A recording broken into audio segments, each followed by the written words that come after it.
5 times Sheldon was actually wrong. Sheldon believes that wrong is an absolute state and not subject to gradation, so if he ever gets wrong, he would know it. So, we have decided to document those moments when Dr. Cooper was actually wrong. The Bat Cowl Conundrum.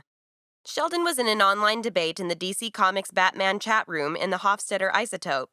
He asserted that Robin, or Dick Grayson, was the logical successor to the Bat Cowl after the death of Batman in one of the comics series. When Sheldon approached Stewart for help, he said that Sheldon cannot be more wrong. Sheldon tried to defend himself, saying, "More wrong? Wrong is an absolute state and not subject to gradation."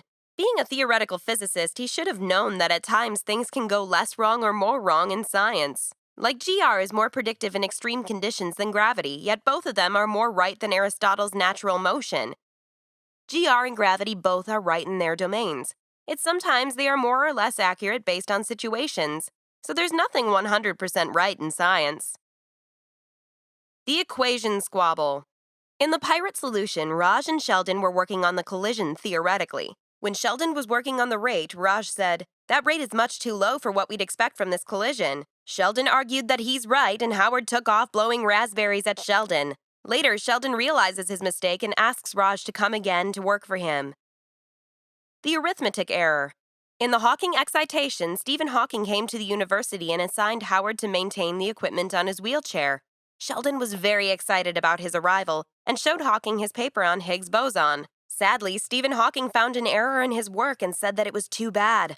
Hawking points out the arithmetic error in his paper, and to our surprise, Sheldon actually fainted.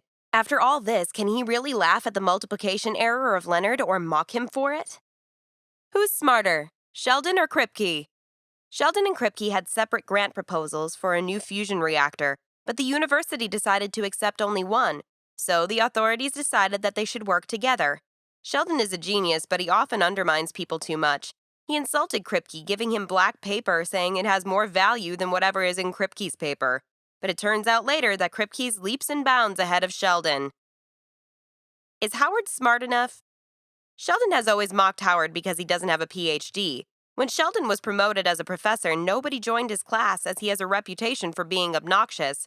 However, Howard had agreed to take his class because he was thinking of getting his doctorate degree. Sheldon asked Howard a series of questions to prove him wrong. Though Howard gave all the answers correctly, Sheldon wasn't willing to admit that Howard was smart. Howard became angry and said, "You might have gone to school for a couple more years than me, but guess what? Engineers are just as smart as physicists." Sheldon exclaimed, saying, "You take that back." Howard obviously has a working understanding of physics and has helped Sheldon work out his friendship algorithm. Sheldon was wrong while judging Howard throughout the series, and he never realized it.